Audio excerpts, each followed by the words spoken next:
नमस्कार, मैं अशोक व्यास। कार्यक्रम वाइड एंगल विद अशोक व्यास में आज हम मिलने वाले हैं एक ऐसे मित्र, ऐसे कम्युनिटी लीडर और ऐसे डेडिकेटेड सर्विस ओरिएंटेड इंडिविजुअल से जो व्यवसाय के अलावा कई सारे ऑर्गेनाइजेशन के साथ सक्रिय रहे हैं। हिंदी की सेवा के साथ उन्होंने हम हिंदुस्तानी एक साप्ताहिक पत्र जो कि न्यूयॉर्क में एकमात्र इस क्षेत्र में है, उसके संस्थापक और संपादक आप हैं। मैं स्वागत कर रहा हूँ। हाल ही में Kings of New York award series में सम्मानित हुए हमारे मित्र जसबीर जे सिंह जी को। जसबीर जी, स्वागत, बधाई आपको। नमस्कार अशोक जी और नमस्कार वाइड एंगल देखने वाले सब दर्शकों को। तो स्वागत के साथ साथ हम जब बढ़ते हैं कि कोई भी अवार्ड होता है उसकी अपनी एक महत्ता होती है, और विशेष करके जब हम ये नाम ऐसा है कि किंग्स ऑफ न्यूयॉर्क, तो कैसा लगा आपको इसके लिए चुना जाना? पहले तो मैं नॉमिनेटेड हुआ कुछ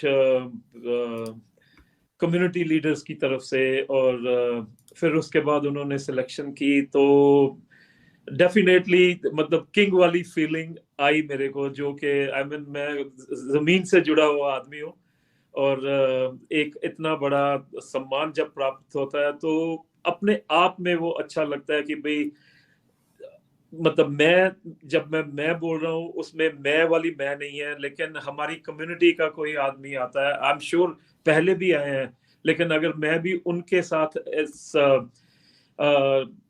स्थान पे आ गया हूँ तो एक अचीवमेंट लगती है कि भाई कम्युनिटी की तरफ से एक सम्मान मिला है। और मैं हिंदुस्तानी होते हुए, जैसे आपने अभी जिक्र किया था, भारतीय होते हुए मैं भी वहां पे खड़ा हूँ जहाँ पे जिनको हम ऊपर होके देखते हैं कि you look upon them, so it was seriously a proud moment.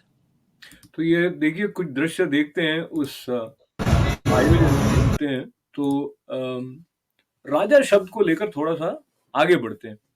हम राजा साहब हैं, वो बात सुनते हैं तो क्या भी किसी का विशेष रूप से उसके पास अधिक शक्ति है या उसका उसका सिक्का चलता है इस तरह का, और छोटा बच्चा हो तब भी कहते हैं हम राजा बेटा, राजा बेटा। तो राजा शब्द जो है वो बहुत ही एक पॉजिटिव कॉनोटेशन लिए हुए है। आप अब किंग्स ऑफ न्यूयॉर्क आयोजन में जब आप थे तो क्या विशेष फीलिंग आपको रही? मेरी माँ मेरे को राजा बेटा बोला करती थी, और उसके बाद आज आपने बोला है अशोक जी, और वाकई में प्यार से हर माँ शायद अपने बेटे को राजा बेटा ही बोलती है। और कोशिश करते हैं हम कि भाई जैसे माँ बाप चाहते हैं मतलब हम वैसे हों। शायद मैं वहां तक नहीं पहुंच सका, अभी कोशिश मेरी जारी है। और आई थिंक मतलब वही बात है कि ये एक अचीवमेंट है, और एक अवार्ड है कम्युनिटी की तरफ से या स्नेप्स की तरफ से। न्यूयॉर्क सिटी में पहले वो करते थे, अभी उन्होंने पूरी न्यूयॉर्क स्टेट ले ली, जिसमें हम लॉन्ग आइलैंड में रहने वाले भी वन ऑफ द मेंबर्स हो गए किंग्स। तो अच्छा लगा। जो स्नैप्स के बारे में थोड़ा सा बताइए, हमारे कई दर्शक इसके बारे में ज्यादा परिचित नहीं होंगे। स्नैप्स मीडिया एक पब्लिशिंग हाउस है, इवेंट प्लानर है, या इवेंट्स वो लोग करते हैं, और उनके मैं नंबर में गलत हो सकता हूँ लेकिन 40-50 उनके अच्छे मैगजीन्स और न्यूज़पेपर्स हैं जो वो पब्लिश करते हैं। वास्ट वैरायटी ऑफ न्यूज़पेपर और मैगजीन्स। तो वो लोग अपने उनकी एक टीम है जो सिलेक्ट करते हैं, जो यूजुअली उनको कम्युनिटी लीडर्स या पास्ट जो किंग्स होते हैं वो नॉमिनेट करते हैं। तो उसके बाद उनकी एक, क्योंकि मेरी उन्होंने 2 बार इंटरव्यू ली और मेरे से पूछा मैं करता क्या हूँ, मैंने कहा जी मैं मीडिया चलाता हूँ। तो एक मैं सोच रहा था कि शायद मेरे को नहीं सिलेक्ट करेंगे क्योंकि हम हिंदुस्तानी के साथ जुड़ा हुआ हूँ, लेकिन फिर उन्होंने मेरी जो मेरे काम देखे कम्युनिटी के या मेरे रिलेशन और कम्युनिटी के साथ, देखा कि मैं बहुत जुड़ा हुआ कम्युनिटी के लिए हूँ। कम्युनिटी एक्टिविस्ट हूँ। तो फिर उन्होंने मेरे को बोला जी, एक दिन सुबह मैं उठा तो ईमेल आई थी, congratulations you are selected as king of king one of the king of New York. तो I was one of that, और अच्छा लगा। अच्छा, तो अब अच्छा, किंग जो है उसकी महत्ता तो बनी रहने वाली है, पर क्या है, ये मीडिया जो है वो एक साथ, सिर्फ मीडिया ही ऐसा काम कर सकता है 40-50 किंग एक साथ बना दे। वो काफी लोगों को उन्होंने सम्मानित किया होता है, प्लस वो करते रहते हैं। बट बेसिक बॉटम लाइन क्या है, ये एक तरह से प्रोत्साहित करने का ढंग है। और जब हम किंग या राजा शब्द की तरफ बढ़ते हैं, तो जी आप के अंदर भी वो बातें हैं। जैसे अगर दूसरी तरफ से हम इस बात के पास आए, तो जो दिल का राजा है ना, वो सचमुच में राजा है। तो कहीं ना कहीं हमारे सारे दर्शक जो हैं, उनके अंदर ये संभावना है, और कई होंगे भी, और उन्होंने जो अपने अंदर का ये भाव है उसको सेवा के माध्यम से प्रकट किया भी होगा। अब बढ़ते हैं, क्या बात है जो कि सेवा, एक तो आप मुझसे सहमत है ना, जो ये सेवा करने का जो भाव है, वो कहीं न कहीं मनुष्य के भीतर का जो है, हम ऐसे बोलचाल में जिसको राजा कहें, और जो छोटी-छोटी बातों को लेकर बैठ नहीं जाए, एक बिग पिक्चर को देख के आगे बढ़ता हो, उसको हम राजा कह सकते हैं। आप सहमत हैं इस तरह देखने से? देखो, अगर कुछ बड़ा करना है अशोक जी, तो छोटी-छोटी बातें, छोटी-छोटी चीज़ें आपको नज़रअंदाज करनी पड़ती हैं। तो वो ही हमारी ज़िंदगी का है कि भई आगे चलते चलो, जो मतलब परवाह छोटी-छोटी चीज़ों की नहीं करो, अगर वो छोड़ोगे तो ही बड़ा कुछ कर सकोगे। तो अभी तो हमारी जर्नी है, देखो कि कब वहाँ तक पहुँचते हैं। बाकी रही वो जो आप 30, 40, 50 लोगों की बात करते हैं किंग्स की, तो उनके पास उनकी कैटेगरीज़ हैं, जिसमें हमारे इस बार क्वींसबोरो प्रेसिडेंट जो है डोनावन, रिचर्ड डोनावन भी थे one of the king. First bank के सीईओ भी वन ऑफ द किंग थे। मतलब शायद मेरे को लग रहा था मैं ही मतलब सबसे छोटी उपलब्धियों वाला बंदा हूँ। तो मेरे किंग नहीं, शायद मेरे को प्रिंस होना चाहिए था कि मेरे सब ऊपर थे बाकी के लोग। लेकिन फिर भी मैं उनका बहुत शुक्रगुजार हूँ कि उन्होंने मेरे को भी वन ऑफ देम चूज किया। तो देखिए, हम भी शुक्रगुजार हैं, हमें भी इस तरह से एक अलग गर्व की अनुभूति, जैसे आपने कहा कि इंडियन अमेरिकन्स में से भी कम लोग थे, कुछ और भी रहे होंगे वैसे, पर फिर वहाँ जाते हैं जहाँ आपको क्या ऐसी बात है जो प्रेरित करती है कि आप किसी ना किसी संगठन के साथ जुड़ते हैं? जैसे वो परेड के आयोजन वाले संगठन में भी आप सक्रिय थे, तो बैसाखी मेला जो मनाया जाता है उसमें भी आप सक्रिय रहते हैं। लोगों के साथ मिलजुल कर काम करने में सबसे अधिक ऐसी कौन-सी बात है जो आपको प्रेरित करती है, और इसमें सबसे बड़ी चुनौती क्या रहती है? अशोक जी, मैं आपसे पूछना चाहूँगा, मेरे में ऐसा क्या है कि हर कोई मेरे को साथ लेके चलना चाहता है, चाहे इंडिया डे परेड हो, जो कि लॉन्ग आइलैंड की सबसे बड़ी परेड होती है, हम मनाते हैं हमारा स्वतंत्र दिवस। और उसके अलावा बैसाखी मेला, जो जिसमें 15,000 लोग आते हैं, इकट्ठे होते हैं, कि मतलब हमें टाउन की एडमिनिस्ट्रेशन निकाल देती है कि भई आप लोगों को हैंडल करना मुश्किल है, हमने इतने लोग कभी नहीं देखे, which is a good problem I would say. कि वो लोग मेरे को साथ लेके चलते हैं। बाकी मतलब कोई भी हमारा कम्युनिटी का कुछ भी होता है, तो मैं अपनी कम्युनिटी का बहुत शुक्रगुजार हूँ कि वो मेरे को साथ लेके चलते हैं। मेरे को नहीं पता मेरे में क्या है, लेकिन मैं सच्चे दिल से मेहनत करता हुआ उनका साथ देता हूँ, और सबका साथ, सबका विकास को मानता हुआ आगे चलता जाता हूँ। सो आप बताइए कि ऐसा क्या है मेरे में कि सब मेरे को इतना प्यार करते हैं? अच्छा, ये जो सवाल है इसके जवाब की तरफ नहीं जाते हुए मैं आपको एक शेर सुनाता हूँ। जी। निज़ाम साहब का शेर है कि मुझ में क्या है, हाँ। मुझको कब मालूम है, वो ही जाने, उसको क्या अच्छा लगा। तो आपने सवाल पूछने वाले के सामने जो सवाल रख दिया है, मैं इसका जवाब दूँगा तो ये पूरा कार्यक्रम समाप्त हो जाएगा, क्योंकि ऐसी बहुत सारी बातें हैं जिसको लेकर सब लोग जय की तरफ बढ़ना चाहते हैं, और पराजित तो कौन होना चाहता है। और जो दिल से जीतने की लगन में लगा हुआ होता है, उसका साथ सबके लिए अच्छा होता है। पर मैं अपनी तरफ से सिर्फ व्यक्तिगत रूप से आपके लिए नहीं, पर जनरली कहूँ, हमें अपने स्वार्थ को छोड़ के जो लार्जर गुड है उसके बारे में काम करने वाली जो भावना है, वो होते-होते भी कई बार छूट जाती है, क्योंकि बंदा अब मेरा क्या फ़ायदा है वो देखने लग जाता है। आप इसमें इसके बारे में क्या कहेंगे अपने अनुभव से? क्योंकि आप अपनी बात ना भी करें तो आपने देखा होगा कई बार ऐसा होता है कि लोग मैं को पकड़ कर बैठ जाते हैं या मेरा क्या फ़ायदा इसको पकड़ कर बैठ जाते हैं। नहीं, डेफिनेटली हम सोचते हैं, मतलब या मैं सोचता हूँ कि हमारा क्या फ़ायदा है। जब मैं हमारा बोलता हूँ, मैं किसी समझो इलेक्टेड ऑफिशियल से, पॉलिटिशियन से, या मतलब जहाँ पे ज़रूरत पड़ती है तो मैं पूछता हूँ कि भई इसमें हमारा क्या फ़ायदा है? उसमें मैं शायद कम आता हूँ, लेकिन मेरा मतलब होता है कि हमारी कम्युनिटी का क्या फ़ायदा है? कम्युनिटी एट लार्ज का क्या फ़ायदा है? अभी आप लोग आए हो हमसे, अगर वोट माँगने आए हो या पैसे माँगने आए हो, तो आप हमारी कम्युनिटी को क्या दे सकोगे? आप हम लोगों को क्या दे सकोगे? बस मैं वो चीज़ लेके चलता हूँ, मैं कभी मैं से नहीं, हम से चल होता हूँ। और हम बोलते हुए मैं किंग जैसा नहीं बात करता हूँ, मैं एक सेवादार जैसे बात करता हूँ कि भई हम लोगों का क्या फ़ायदा है? अच्छा, आपने सेवादार कहा, उसके पहले अभी सबका साथ सबका विकास कहा था, तो मुझे प्रधान सेवक याद आ गए। पर फिर अपने न्यूयॉर्क में जो ये जैसे वैशाखी का मेला है या अन्य कार्यक्रम ऐसे होते हैं जिसमें भारत की संस्कृति, भारत की माटी की जो महक है, उसको लेकर झूमने का अवसर हमें मिलता है। आप देखते हैं युवा पीढ़ी भी सक्रिय रूप से आती है। ये कितना महत्वपूर्ण आप मानते हैं हमारे लिए, इंडियन अमेरिकन कम्युनिटी के लिए? मई 21 को हमारा वैसाखी मेला होने वाला है आइजनहावर पार्क में। तो उसमें हमारा मोटो ये रहता है, we bring our culture back.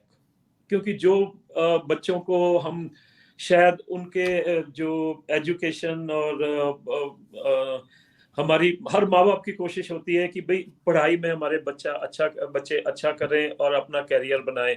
हम भूल जाते हैं कहीं न कहीं बाहर आके कि भई हमें उनको कल्चर से भी जोड़ना है। तो हमारी कोशिश ये होती है कि बच्चों को, जैसे कि अभी हमारी हिंदी ऑर्गेनाइज़ेशन जो है हिंदी क्लासेस लगाने जा रही हैं, या हमेशा से हिंदी के साथ जुड़े रहते हैं हम, कि हमारे बच्चे ये ना हो, अंग्रेज़ी तो वो बाहर बोलते हैं और अंग्रेज़ी तो में तो अच्छे हैं ही। कहीं हिंदी बोलना, चलो लिखना भी हम कोशिश करते हैं, लेकिन एट लीस्ट मतलब बोलना ना भूलें, हिंदी के साथ जुड़े रहें।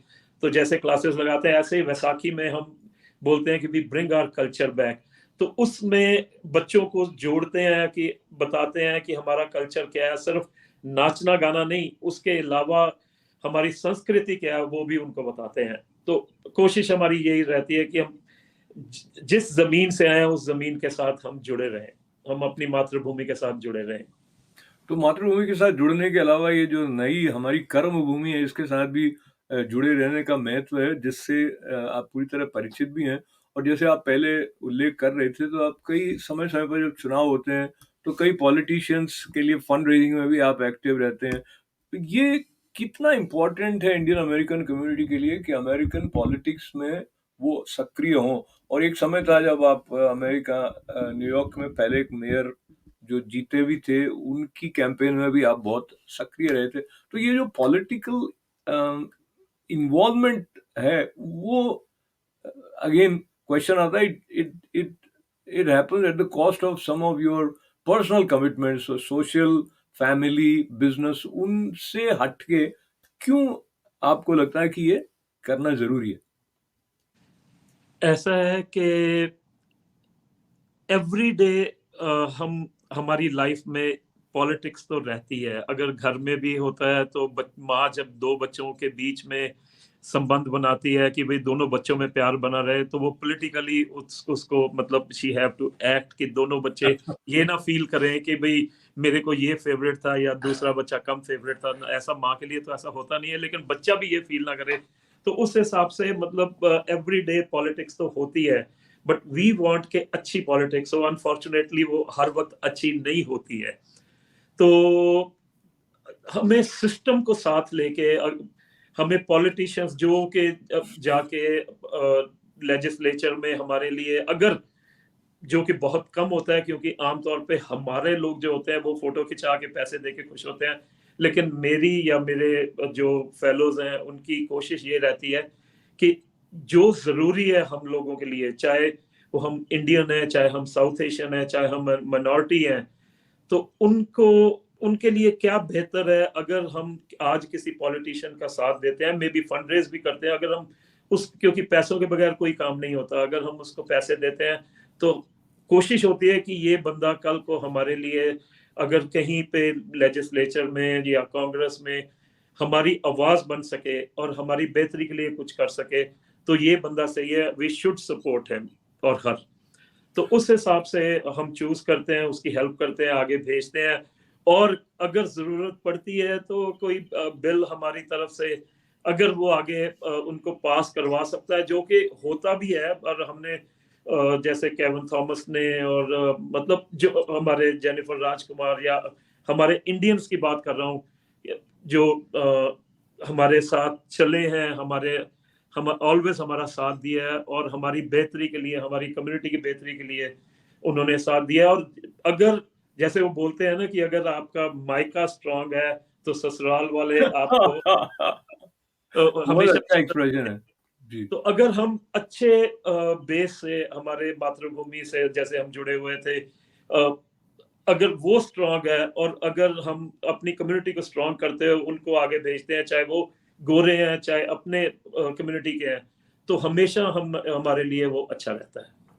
जी, जी, एक बहुत महत्वपूर्ण सवाल ये आ जाता है, हम में से कम लोग हैं जो पूरी तरह वेल इन्फॉर्म्ड हैं और पूरी गहराई से सोचते हैं कि ऐसा कौन-सा इश्यू है जो कि हमें, अगर हम पॉलिटिशियंस के साथ काम कर रहे हैं तो उनको पेश करना चाहिए। अगर दूसरे शब्दों में कहें तो हम कई बार अपनी प्रॉब्लम, अपनी नीड या किसमें हमारा फ़ायदा है, उसको ठीक से आर्टिकुलेट नहीं कर पाते हैं। इसको मैं 2 तरह से आपके साथ देखना चाहूँगा। एक, जैसे अब हम माइनॉरिटी बिज़नेस ओनर्स की बात कर सकते हैं या इंडियन अमेरिकन कम्युनिटी में जो स्टूडेंट्स हैं वो अ, किसी तरह का डिस्क्रिमिनेशन तो नहीं फेस करते हैं, चाहे स्कूल हो या वर्क प्लेस हो, वो यहाँ से जुड़ा हुआ मुद्दा हो गया। इस तरह का कोई इंटरेक्शन पॉलिटिशियंस के साथ कभी किसी विशेष इश्यू पर करने की ज़रूरत आपको लगी, या अभी क्या चैलेंजेस आपको लगते हैं हमारे सामने हैं? बात ऐसे है कि अब हम फॉर्चुनेटली न्यूयॉर्क में बैठे हैं, पर आपके तो दर्शक सारे कंट्री में है। तो उस एंगल से बात करते हुए अगर बात करें, न्यूयॉर्क में तो हमारी प्रॉब्लम्स कम हो गई हैं, डिस्क्रिमिनेशन कम हो गई है बच्चों के लिए स्कूल में या बिजनेस में। क्यों? क्योंकि हम बहुत बड़ी तादाद में हैं यहाँ पे न्यूयॉर्क में। लेकिन अगर आप दूसरी स्टेट्स में जाओ जहाँ पे कम लोग हैं, उनको प्रॉब्लम आती है। न्यूयॉर्क में आज हमारा, हमें कोई डिस्क्रिमिनेशन या वैसे मुद्दे नहीं है, लेकिन अभी हम अगले स्टेप पे हैं, जैसे कि हमें जी दिवाली की छुट्टी चाहिए, ईद की छुट्टी चाहिए, हमें बैसाखी का सिख हेरिटेज मंथ हम मनाते हैं जाके, मतलब।